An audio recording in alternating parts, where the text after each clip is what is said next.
नमस्कार दोस्तों, आज हम बात करते हैं महाभारत काल के एक ऐसे योद्धा के बारे में जिन्होंने महाभारत के युद्ध में अर्जुन को कड़ी टक्कर दी थी और जिन्होंने अपनी धनुर्विद्या से न केवल पांडवों को बल्कि पितामह भीष्म को भी प्रभावित किया। हम इस वीडियो में बात करने वाले हैं कौरव और पांडवों को धनुर्विद्या की शिक्षा देने वाले गुरु द्रोणाचार्य जी के बारे में। इस वीडियो में हम आपको बताएंगे कि महाभारत काल के सर्वश्रेष्ठ धनुर्धरों में से एक धनुर्धर आचार्य द्रोण कौन थे और वे कितने शक्तिशाली थे और उनके पास कौन से दिव्यास्त्र थे। वीडियो में आगे बढ़ने से पहले यदि आपने हमारे चैनल को सब्सक्राइब नहीं किया है तो हमारे सनातनी जानकारी चैनल को सब्सक्राइब कर हमें अपने काम को और बेहतर करने के लिए प्रेरित कीजिए, ताकि हम इस प्रकार की जानकारी और अधिक सही तरीके से आपको दे सकें। अब हम वीडियो में आगे बढ़ते हैं और बात करते हैं आचार्य द्रोण के बारे में। आचार्य द्रोण ऋषि भारद्वाज और घृतार्ची नामक अप्सरा के पुत्र थे। मान्यताओं के अनुसार जब भारद्वाज ऋषि ने जल से निकलती हुई घृतार्ची नामक अप्सरा को देखा तो उन्हें देखकर ऋषि भारद्वाज कामातुर हो गए, जिससे उनका वीर्य स्खलित हो गया, जिसे उन्होंने द्रोण नामक कलश में रख दिया। इसी द्रोण नामक कलश से द्रोणाचार्य जी का जन्म हुआ। द्रोण ने अपने पिताजी के आश्रम में रहकर ही चारों वेदों तथा अस्त्र शस्त्र का ज्ञान प्राप्त किया। उन्हीं के आश्रम में उस समय राजा द्रुपद भी उनके साथ शिक्षा ग्रहण कर रहे थे। तब राजा द्रुपद और द्रोण के बीच गहरी मित्रता हो गई।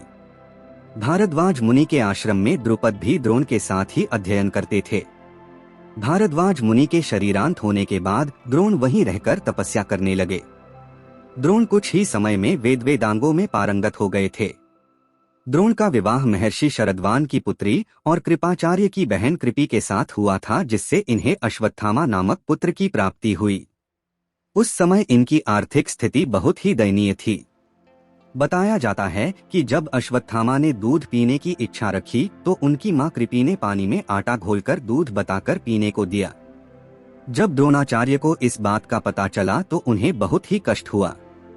जब द्रोण को ये पता चला कि महर्षि परशुराम जी अपना समस्त राज्य, धन, वैभव आदि दान कर रहे हैं तो द्रोण धन की इच्छा लेकर उनके पास गए।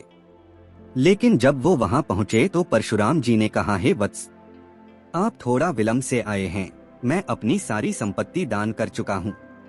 अब तो मेरे पास मेरा ये शरीर और धनुर्विद्या और दिव्यास्त्र का ज्ञान ही शेष रह गया है। अब आप बताइए मैं आपकी किस प्रकार मदद कर सकता हूं। तब द्रोणाचार्य जी ने परशुराम जी के आगे शीश झुकाकर कहा कि प्रभु, आप मुझे धनुर्विद्या और दिव्यास्त्रों का ज्ञान प्रदान कीजिए। तब उनकी ये प्रार्थना स्वीकार कर परशुराम जी ने उन्हें संपूर्ण धनुर्विद्या का ज्ञान प्रदान किया। जब उनकी शिक्षा समाप्त हुई तो उन्हें पता चला कि उनके बचपन का मित्र द्रुपद पांचाल नरेश हो गया है।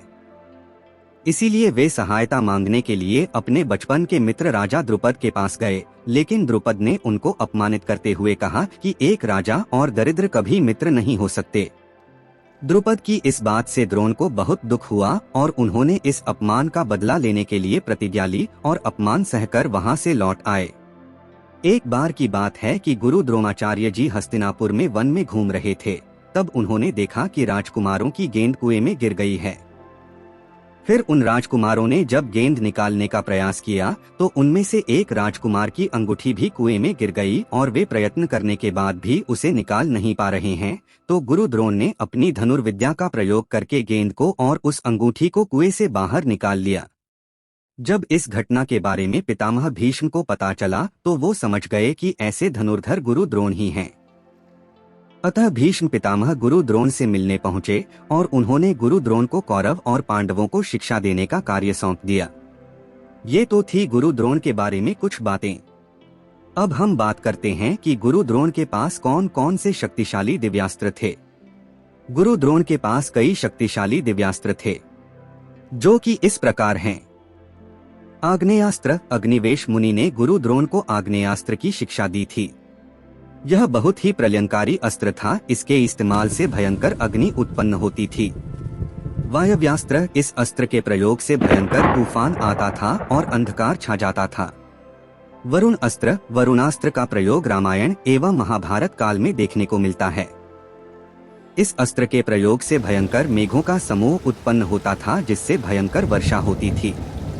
इस अस्त्र का उपयोग आग्नेयास्त्र की काट के रूप में भी करते थे।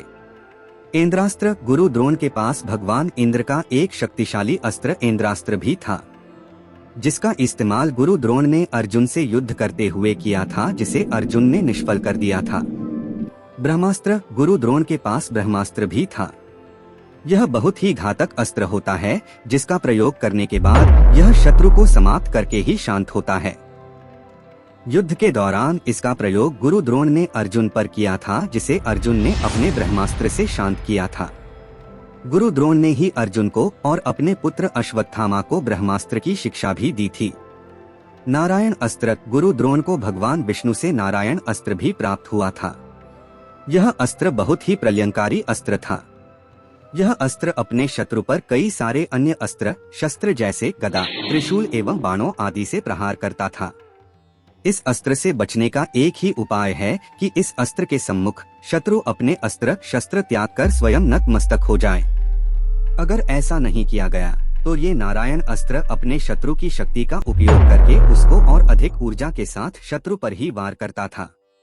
ब्रह्मशिरा अस्त्र, ये अस्त्र ब्रह्मास्त्र से 4 गुना अधिक शक्तिशाली अस्त्र था। इसका प्रयोग करने से बहुत ही व्यापक स्तर पर विध्वंस होता था।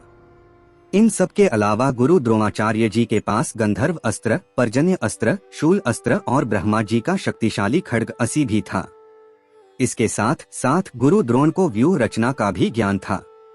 महाभारत काल के प्रसिद्ध व्यूह चक्रव्यूह का निर्माण भी गुरु द्रोण ने किया था। अगर आपको ये वीडियो पसंद आई हो तो इसे लाइक करें और शेयर करें और कमेंट बॉक्स में टाइप करें और जोर से बोलें जय श्री कृष्णा।